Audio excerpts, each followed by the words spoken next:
kepada kami diminta Februari kita rapat, Desember diminta itu harus sudah diresmikan. Februari ke Iya. Desember. Iya, 1,6 triliun. Waduh, lebih 200%. Iya, triliun. 5,2 triliun, Pak. Iya, Di tengah pandemi COVID. di tengah pandemi Covid.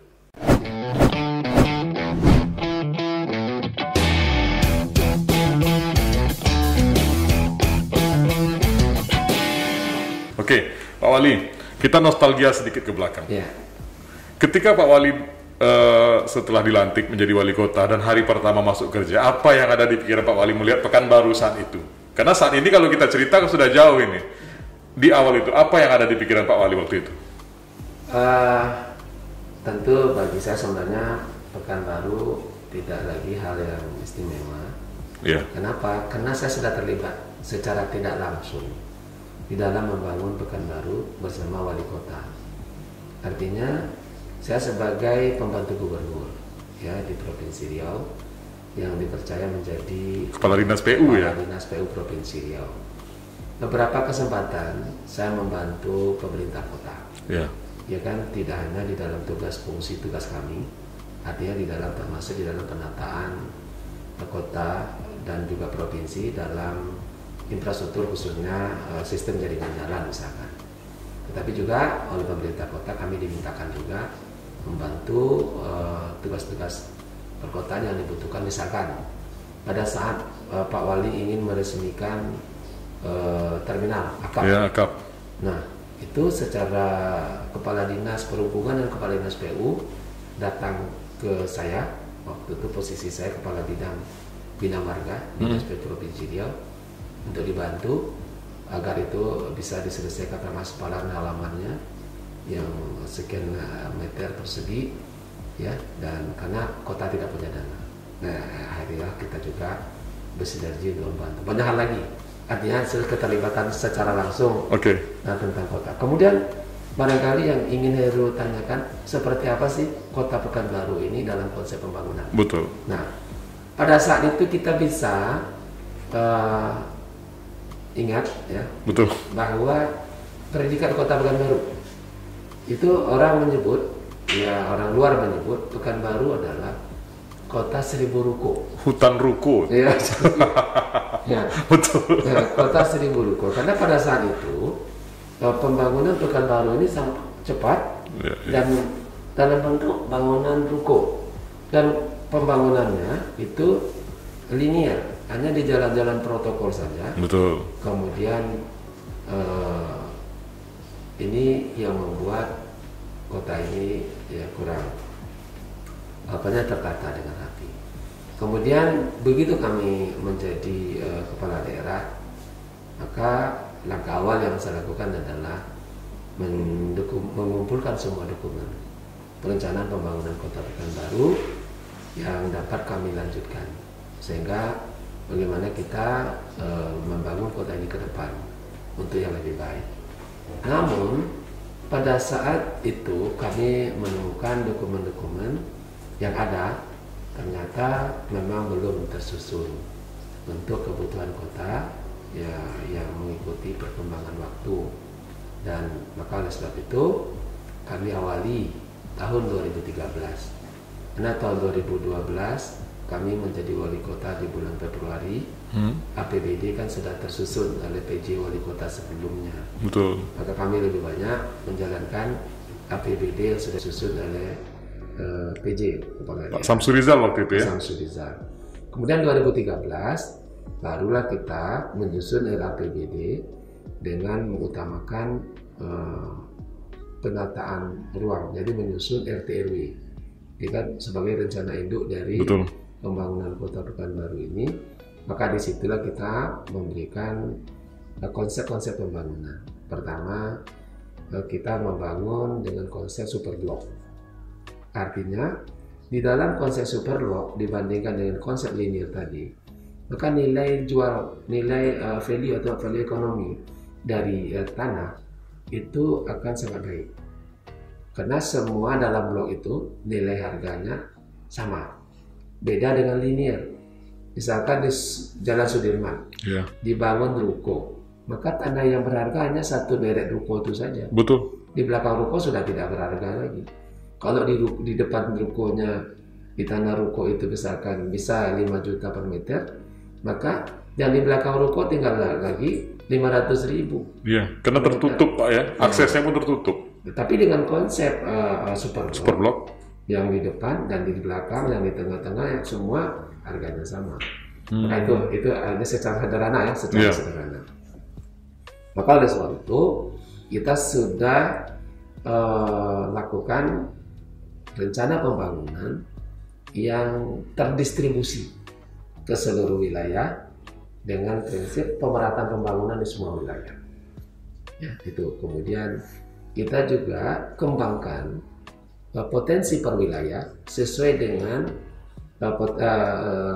potensi yang ada di wilayah itu sendiri, sehingga misalkan kita mengembangkan wilayah kota kita yang sebelumnya 30% yang berkembang di pusat kota, yang kemudian 70% yang pada saat itu boleh dikatakan belum tersentuh. Maka oleh sebab itu dengan pemerataan pembangunan kita melakukan bagaimana semua wilayah itu bisa berkembang.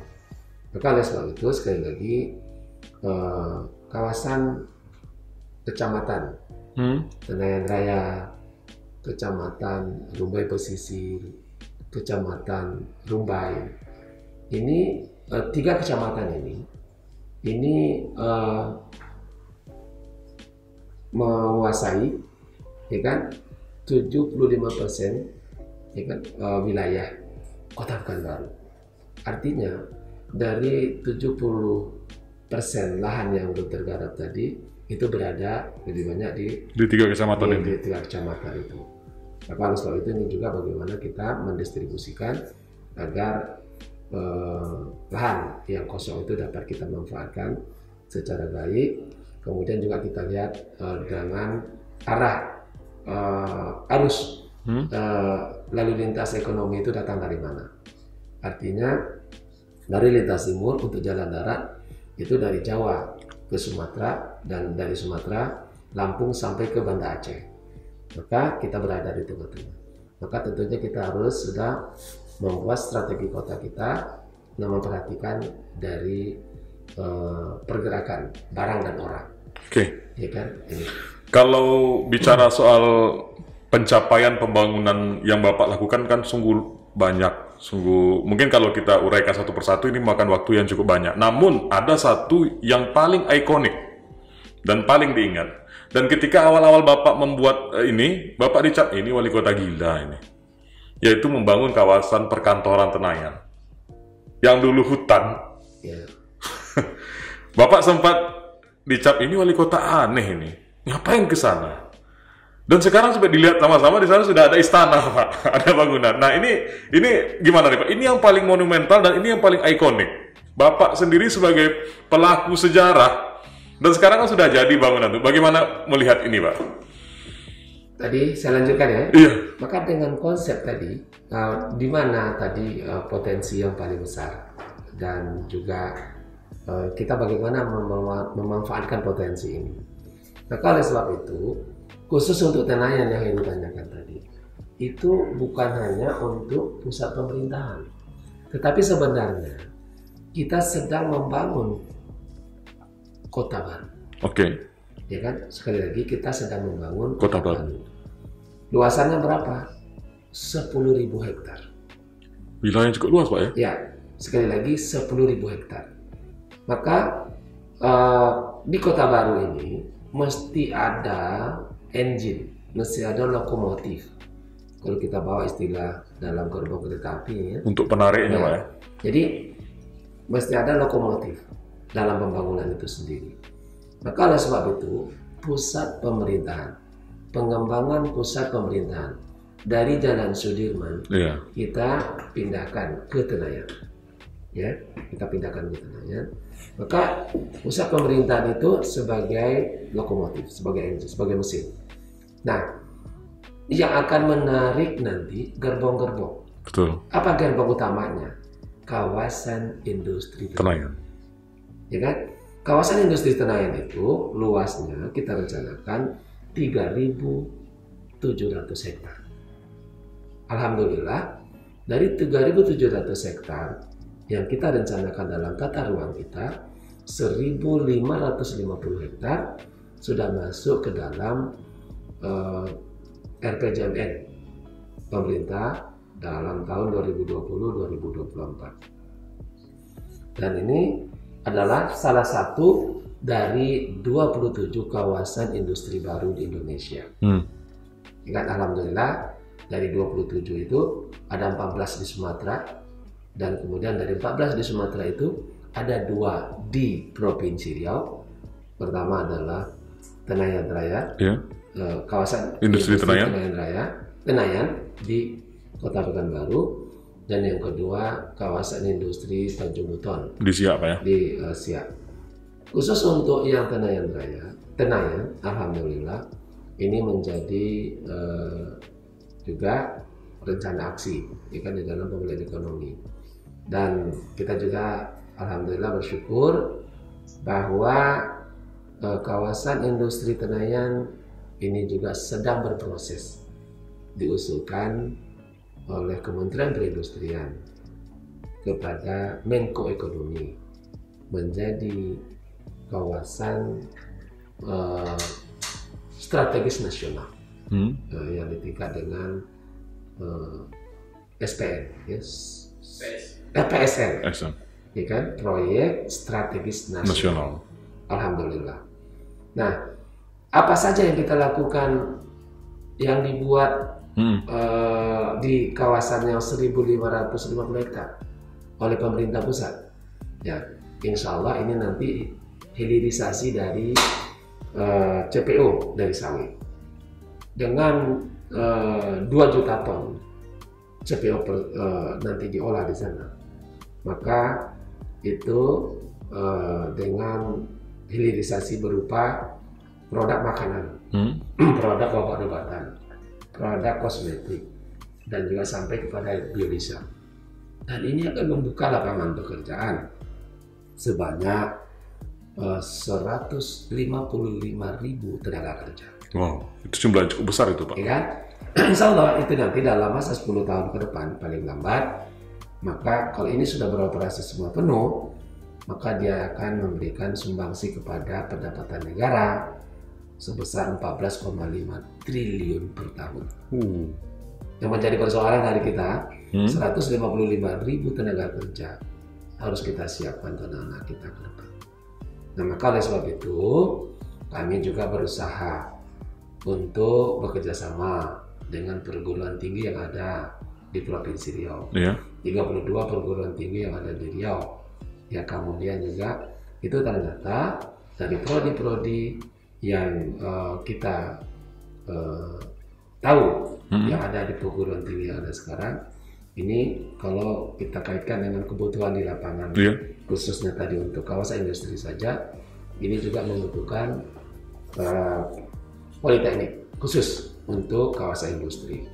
Nah, oleh sebab itu kita juga berusaha. Sekarang hari ini kita sedang mempersiapkan untuk menerima murid baru tahun ajaran 2022-2023 ini dengan bekerja sama.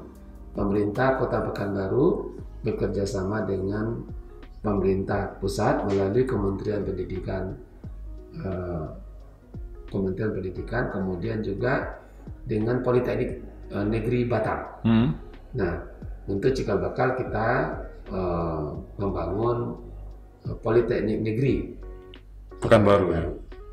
Jadi ini juga insya Allah akan berjalan di dalam tahun ajaran ke depan ini.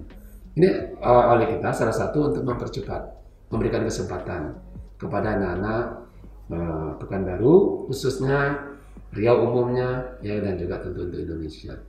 Nah, oleh sebab itu, ini oleh kita mempersiapkan dari hulu sampai ke hilir, sehingga ini nanti benar-benar dapat membantu anak-anak kita di dalam menyediakan lapangan pekerjaan bagi mereka ke depan nanti. Nah, kemudian lagi gerbang berikutnya apa? Ya kan? Tadi baru pertama. Maka gerbong kedua nanti menjadikan Tenayan sebagai destinasi dalam industri pariwisata. Jadi Pekanbaru yang telah kita kerjasama dengan Menteri Pariwisata, Pekanbaru Provinsi Riau menjadi destinasi wisata halal ya, di industri wisata. Dan juga dengan kebijakan daerah, Kepala Daerah Kota Pekanbaru telah mencanangkan, ya kan, dari awal kami menjadi pemerintah Kota Pekanbaru untuk menjadikan Pekanbaru sebagai destinasi wisata MICE, ya, yaitu Meeting, Incentive, Convention, and Exhibition. Maka dengan demikian kita akan tambah lagi Kota Pekanbaru sebagai destinasi, pertama destinasi wisata religi, ya kan? Karena di kawasan perkantoran di Tenayan kita juga menyediakan tempat pelayanan dan juga dakwah bagi generasi muda Islam. Kita ada Islamic Center di sana, dan di Islamic Center itu kita juga punya Al-Quran Center, alhamdulillah. Dan ini semua kita persiapkan untuk menjadikan generasi milenial masyarakat Pekanbaru, masyarakat Pekansikawan metropolitan maupun juga masyarakat Riau itu generasi milenial khususnya dari keluarga Muslim, yaitu generasi muda Islami Qurani, menjadi masyarakat madani yang mandiri, tangguh, dan berdaya saing tinggi. Ini harapan kita. Oleh sebab inilah ya, mereka nanti yang akan menjadi modal pembangunan ke depan, maupun juga mereka yang kita harapkan menjadi pemimpin ke depan untuk negeri ini, untuk bangsa ini yang lebih baik dari kita sekarang. Oleh sebab itu kita harus mampu untuk membimbing mereka, memberikan dorongan kepada mereka, memberikan motivasi kepada mereka untuk mempersiapkan diri sebagai modal pembangunan, sebagai pemimpin masa depan yang insya Allah akan merebut peluang untuk Indonesia maju, Indonesia tumbuh, yaitu negeri yang baldatun. Begitu juga Pekanbaru yang hari ini sedang bertransformasi untuk menjadi dari metropolitan kepada megapolitan. Itu tentang pariwisata, ya kan, religi. Yang kedua, Tenayan itu juga akan kita jadikan juga sebagai wisata edukasi untuk birokrasi. Ya. Wisata edukasi birokrasi. Ya. Nah, ini menarik. Untuk kita belajar. Artinya hari ini setiap bulan atau mungkin setiap pekan kita menerima kunjungan dari teman-teman dari daerah, dari Nusantara, ya kan, dari barat sampai ke timur, ya kan, untuk belajar kepada kita bagaimana kita Pekanbaru menjalankan pemerintahan. Tidak hanya di dalam perizinan non perizinan, bukan hanya di DPPTSP, di berbagai inovasi yang kita lakukan di Pekanbaru ini kita lebih cepat dari nasional, dan bahkan kita juga inovasi-inovasi yang kita lakukan di sini menjadi model di nasional. Dan ini juga kenapa teman-teman kita dari Sabang sampai Merauke belajar ke Pekanbaru. Ini salah satu yang selalu sejak 2012 saya katakan, dari Pekanbaru untuk Indonesia. Betul. Inilah konsep yang sering Bapak sampaikan itu maksudnya, Pak ya. Misalkan tentang konsep Smart City.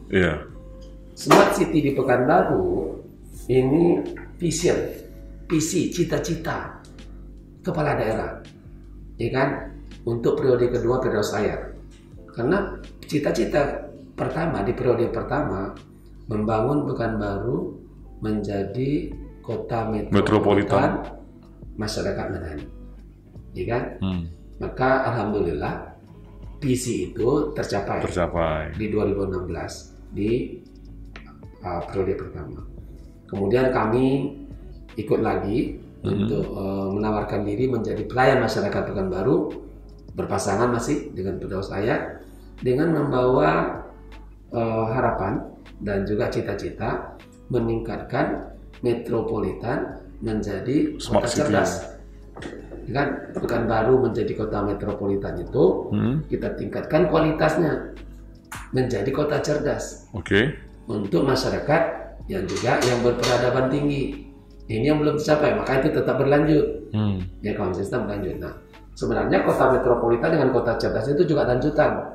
Nah, alhamdulillah kita dengan konsep visi tadi, dengan konsep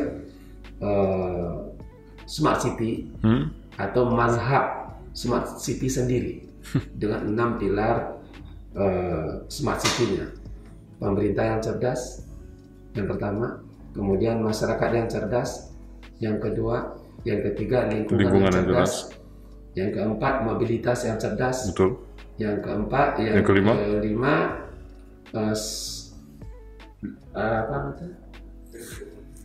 mobility, kemudian living, satu lagi 4 tinggal. ekonomi. Jadi ulangi, pemerintah yang cerdas, smart government, kemudian masyarakat yang cerdas, smart people, kemudian lingkungan yang cerdas, smart environment, yang keempat smart economy, yang kelima smart mobility, yang keenam smart living. Nah, maka oleh sebab itu konsep kita ini konsisten karena kita sudah perdakan dalam sebuah peraturan daerah sebagai visi kepala daerah. Kemudian 2017 akhir di Indonesia lahir program Smart City. Betul. 100 kota Smart City. Smart City. Dan Pekanbaru juga diikut sertakan sebagai sebuah kota yang mengikuti program 100 kota cerdas tersebut. Kemudian di nasional konsep kota Smart City ini berkembang antar kementerian lembaga.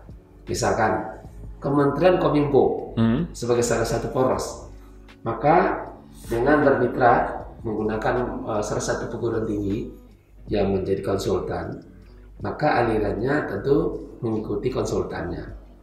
Kemudian di Bappenas atau di Men4RB juga bekerja sama dengan salah satu perguruan tinggi, maka alirannya mengikuti pola yang perguruan tinggi tersebut.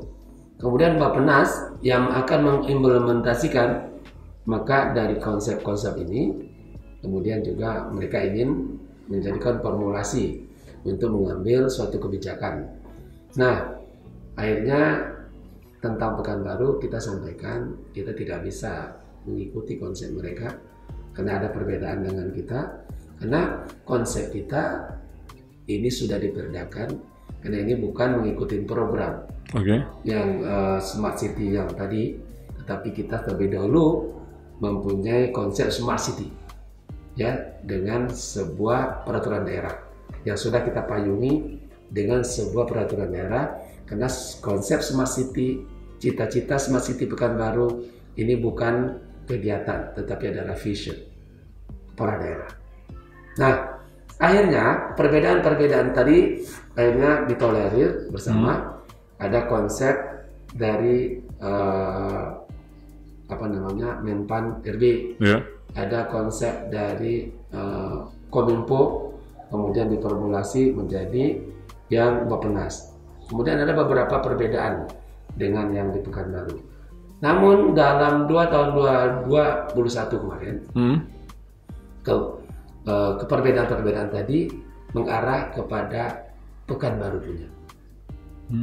Sekarang dari tiga pilar kemarin yang berbeda, akhir ini dengan Bappenas kita tinggal satu saja pilar yang berbeda. Dari yang 6 kita tetapkan tadi.